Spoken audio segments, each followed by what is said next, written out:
तर कॉमेडियन कुणाल कामराच्या याचिकेवर सुनावणी सुरू आहे। मुंबई हायकोर्टामध्ये सुनावणीला सुरुवात झाली आहे।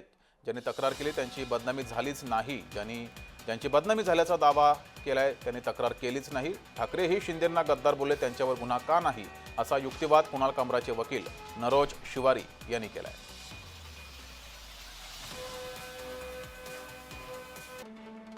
नेमकं काय घडले पाहूयात। कुणाल कामरावर चुकीचा गुन्हा दाखल केला असं कुणाल कामराच्या वकिलांनी म्हटलंय। एका कॉमेडियनच्या अभिव्यक्ती स्वातंत्र्याचा प्रश्न आहे, त्याच्यावर गदा आणली गेली असंही कुणाल कामराच्या वकिलांनी म्हटलंय। एका गटासाठी मशिनरीचा वापर केला गेला, राजकीय हस्तक्षेप हे अतिक्रमण आहे, नवा आतंकवाद आहे असंही कुणाल कामराच्या वकिलांनी म्हटलंय। पोलीस कायद्याचा गैरवापर करत आहेत असाही आरोप केलाय। न्यायालयामध्ये कुणाल कामरा यांच्या वकिलानं युक्तिवाद केलाय। कुणाल कामरानं त्याचं वैयक्तिक मत व्यक्त केलं होतं।